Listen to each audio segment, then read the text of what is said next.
Hi, my name's Sam. Welcome to Frugalisama, where I talk about all things sewing. And today is day 14 of 100 days of sewing.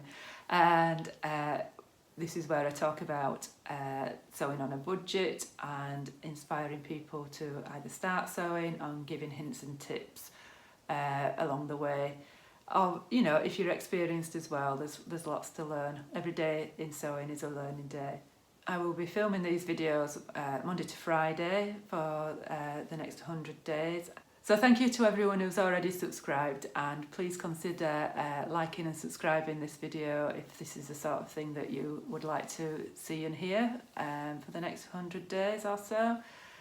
So on to today's video, which is continuing from yesterday's video to toile or not to toile.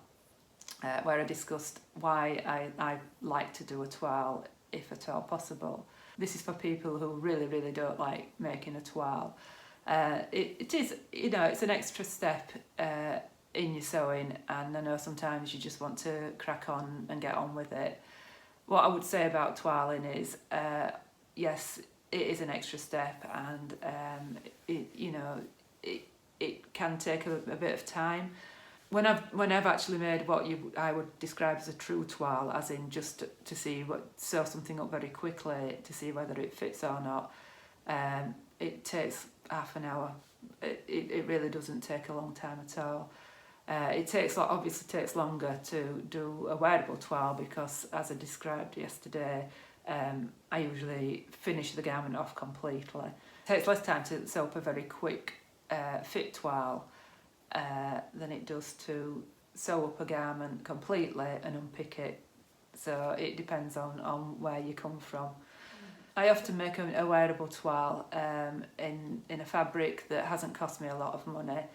I've stopped making wearable toiles in fabric that I don't like because I tend not to wear it. It's, you know, it defeats the object really. You know, a toile, just that was what I discussed yesterday, is that it's a good way of seeing whether style fits you or colour suits you. Obviously you can go to the shops and try something on, but it's very rare that you'll find something exactly what you've got in your head that you're wanting to sew in Next or wherever you shop. There are some things you can do before you start sewing, whether that be a wearable toile or cut it into the real fabric. And number one would be to know your measurements. So I'm not going to actually do a measurement video today. I will do that, I'll save that for another day. But knowing your bust size, and your waist size, and your hip size, and your shoulder to apex, and your apex to apex measurements, they're all valuable measurements to have a note of. Certain things on your body will never change, so the length of my arms are never going to change, and that's always a good one because I'm quite long-limbed. So knowing the length of my arms and my legs before I cut into a pattern is always useful. Certain things will change. My waistline is ever increasing at the moment, as I think a few people's are with the lockdown,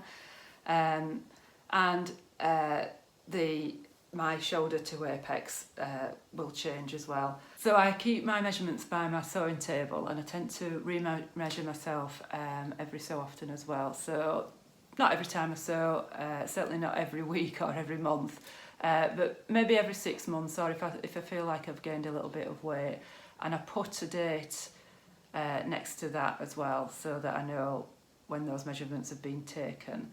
And I also keep a record of the size that I've sewn from certain pattern companies.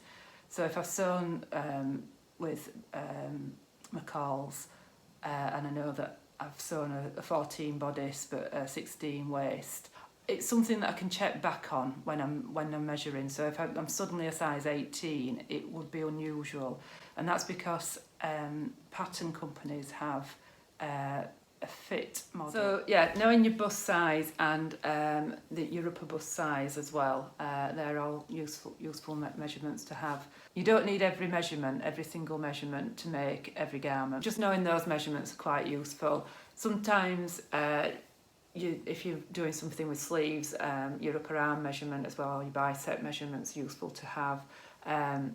Sometimes your thigh measurements, if you're making trousers, are useful to have.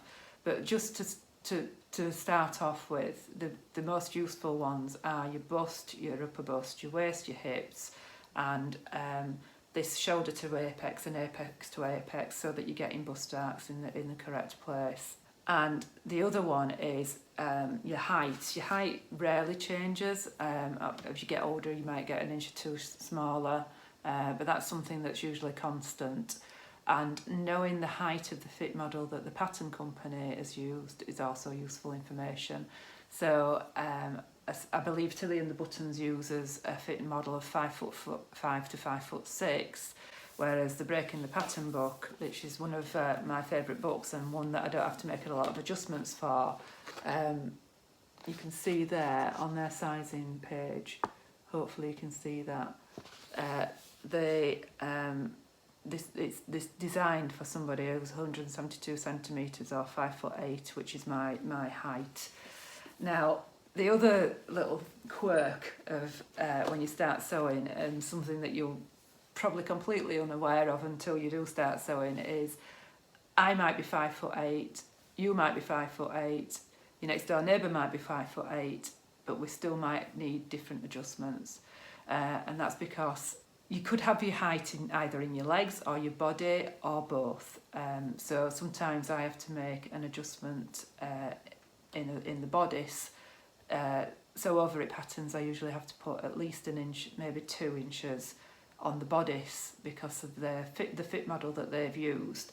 They're obviously shorter in the bodice than I am. I'm not, this is just how humans are built. It's just how we are. More often than not, I will have to drop a bust dart, and when I come to a pattern, I usually know that those are adjustments that I have to make. Being 5'8", for some of the independent patterns is actually on the tall side, so I will usually have to make adjustments for height. And being older, it means I'm not quite as perky as I used to be, so things have gone south a little bit. So I usually have to make an amendment, usually by an inch, depending on what pattern company that I use. So knowing all that before I start cutting into a pattern is always useful information. The other adjustment that I generally have to make is I usually have to come out from the bust a pattern size to the waist. Now that's before I put weight on. I've always had to do that, and then I have to come back in again at the hips, because I don't carry weight on my hips, I carry weight on my waist. So that's just knowing those things before you start cutting into fabric are all useful things to know.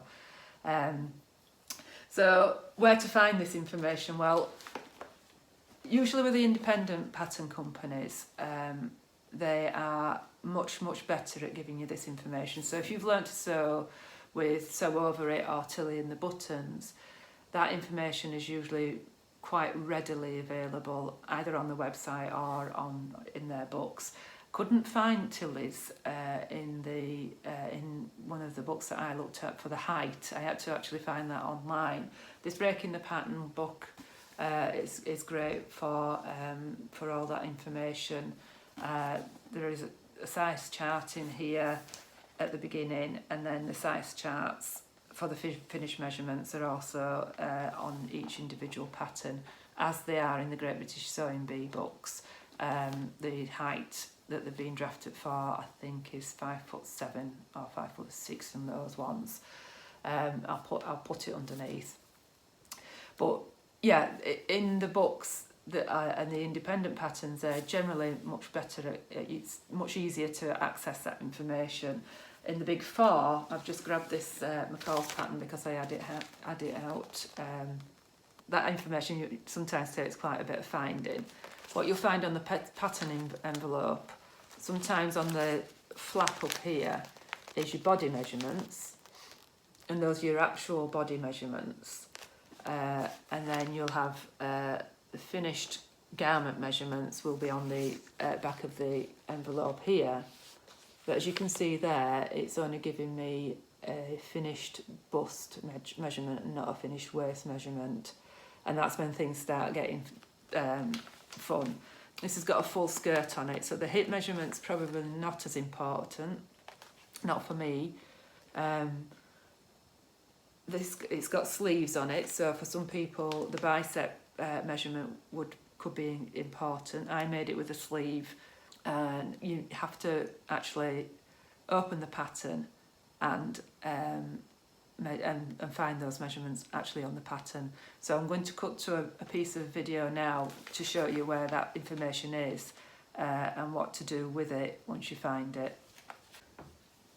So rather usefully, these Power and Pletch patterns have got a lot of lines on them for making adjustments. So this is your apex here. I know I should be 11 inches from shoulder to apex. You measure from your seam line, not from the line that you're cutting from. That's the line that you're cutting from. There's your seam line, and this is a size 16. I would normally I would normally use a size 14, but I thought it better to use an uncut, untouched one. So measuring down from that seam line down to the apex, there you've got 10.5 inches.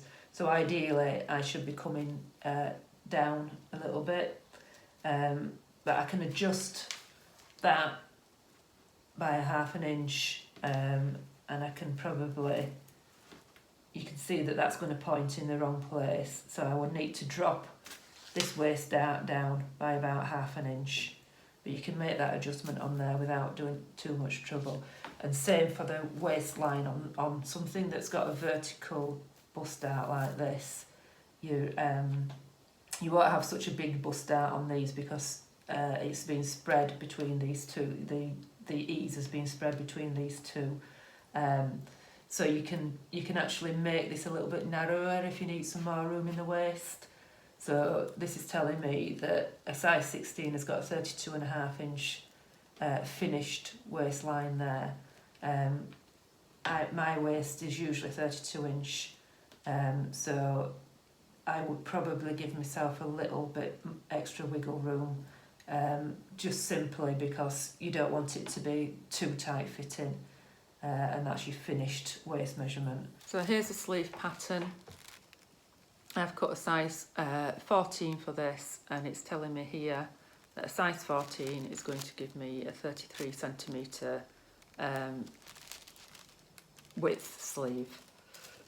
And just by measuring my bicep here, because it's a short sleeve so it doesn't have to go any further down, so by measuring that I can see that 34 centimetres is going to be plenty wide enough for me. If you need more room in there, so they've actually put an adjustment line in there, so you can actually slash right up there and widen this sleeve piece if you need if you've got a fuller bicep.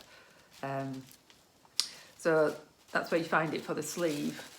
One thing to look out for on this pattern is that it tells you to buy the size of your high bust, which is quite unusual. It's usually a full bust that you measure in, but this particular McCalls pattern says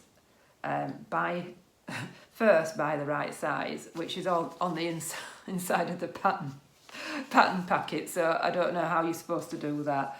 But it does specifically say measure your high bust and use that in place of a bust on the measurement chart. If you're between sizes, buy the smaller size. So that's just one thing to look out for. It does make me laugh that this is a 3-hour perfect fit dress. 8 buttons and buttonholes, humongous hem, and you know, the full length one with the sleeves have got a cuff on it as well, so I don't know who's making it in 3 hours, but it isn't me. So don't feel intimidated by what it says on the packet of how long it should take you. I've made this up, it took me about best part of 2 days I think, and I've got a blog post about it as well, so if you are interested in making the McCalls, Michelle over at Sewing Bunny has just done a sew along for it. And I've written a blog post about this particular one as well. It is a good pattern, it's a really nice pattern. Just one last thing about making any pattern and how to choose a size. For a dress or a top, you would choose by your bust size. Even if you're only, like, don't make the mistake that I've made in the past, in that I'm only like a size between my bust and my waist, and then I come back to my bust size. So I used to make the pattern my waist size, and I often found I got a lot of gaping around here, and that's because I was choosing the wrong size. You need to for anything with a top, choose a size for your bust and grade out to your waist. It's quite easy on a pattern like this particular one because the bodice and the skirt are two separate pieces. You've got darts in the waist of the bodice, so it's quite easy to grade out from one to the other. When it's all in one piece, then you need to take that into account. Obviously, for something that's only got a skirt on it, then you just choose your waist size or your hip size, depending on whichever's the easiest to come in and out of. Depends on whether you're doing a skirt or trousers, I think, and what the fit of the skirt and the trousers are. If it's a skirt such as this, that's got quite a full skirt on it, you would be better off choosing your waist size, because the hips are obviously, it's not fitted around the hips. It depends where it's fitted. A pencil skirt or a wiggle skirt, you would need to look at your hip size and probably grade into your waist, depending on what the differential is. So that's just something else to look out for as well. These palmer and pletch patterns are quite good for learning how to fit if you've got a sewing assistant to hand, because there's a lot of fitting the pattern to your body, the tissue pattern to your body. So they're quite good for learning about fit, actually. So arming yourself with as much information as possible before cutting into your fabric is probably the best way forward. So if you know that you're going to have to drop a bust dart by measuring from the shoulder to the apex. Another one is a full bust adjustment. That's never something. I'm a B cup, and a B cup's a bit easier because that's usually what patterns are drafted for, unless you're using something like a cashmerette pattern or something that's been drafted for somebody who has a larger cup size. So I'm lucky in that respect that that's not an adjustment that I've ever had to make, but I've nearly always have to drop my bust darts. So that's my advice before you start cutting into some precious fabric, is make as many adjustments on the pattern as you possibly can. The basic measurements will be your bust, upper bust, full bust, your arm length if you've got sleeves, but also the nape of your neck to your waistline will tell you whether you will need to increase the bodice or not.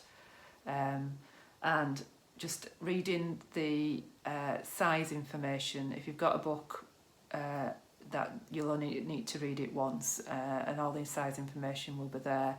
I tend to keep a note inside my books and up on my sewing table that tells me what sizes I've sewn previously. That way, if you're using several patterns from one book, you will know that you would always need to use, for example, size 5 and make whatever adjustments. So that's another way that you don't have to make a toile every time. If you're using something from like the Breaking the Pattern named, I will know now that they are drafted for 5'8", and that the patterns, whatever size pattern is in there as fit before, should fit me throughout their range of patterns. What we really need is a repository where all this information can be accessed really easily, and that might be a project that I might work on someday. Just it makes it easier for people. There's so many independent pattern companies out there. It's a massive job. The independent pattern companies are much better at giving you this information than the big four. Birds are pretty good. You can access that information online, and they actually draft for tall and petite as well, which is useful to know. After you've taken all your measurements and you've cut into your fabric, and you come to sewing it up, one last thing you can do just to check on size is just baste your seams.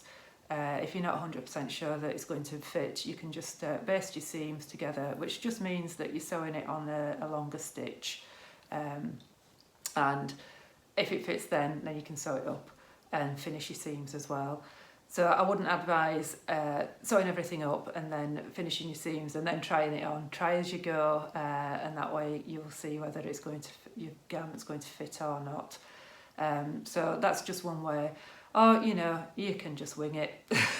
Sometimes I do that as well. If it's fabric that I'm not that bothered about, or I just want, you know, there's plenty of ease in a garment, then yeah, you can wing it. You know, it's only fabric at the end of the day, isn't it? So it depends on how quick a finish you want and what it is you're making. Something like a pair of jeans or the Jessica blazer, there's no way that I would cut into fabric that you know, expensive fabric without fitting something like that first.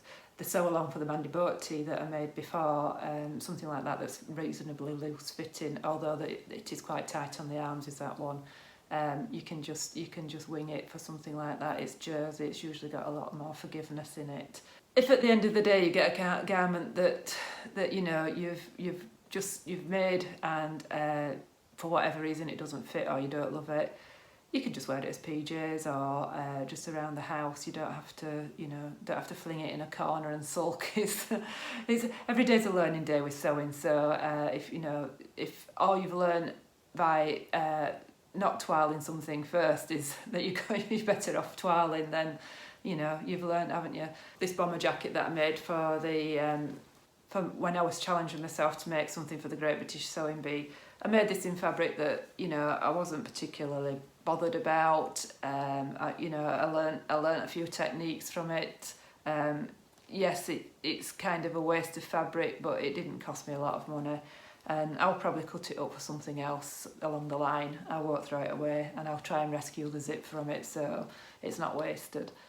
So I think that's it from me today. I will be back tomorrow. Please remember to like and subscribe if you like these kind of videos. I've done some sew-alongs in this 100 days of sewing, just some advice for getting patterns and fabric a bit more cost effective. So that's it from me today, and thank you for listening, and I will speak to you later. Bye.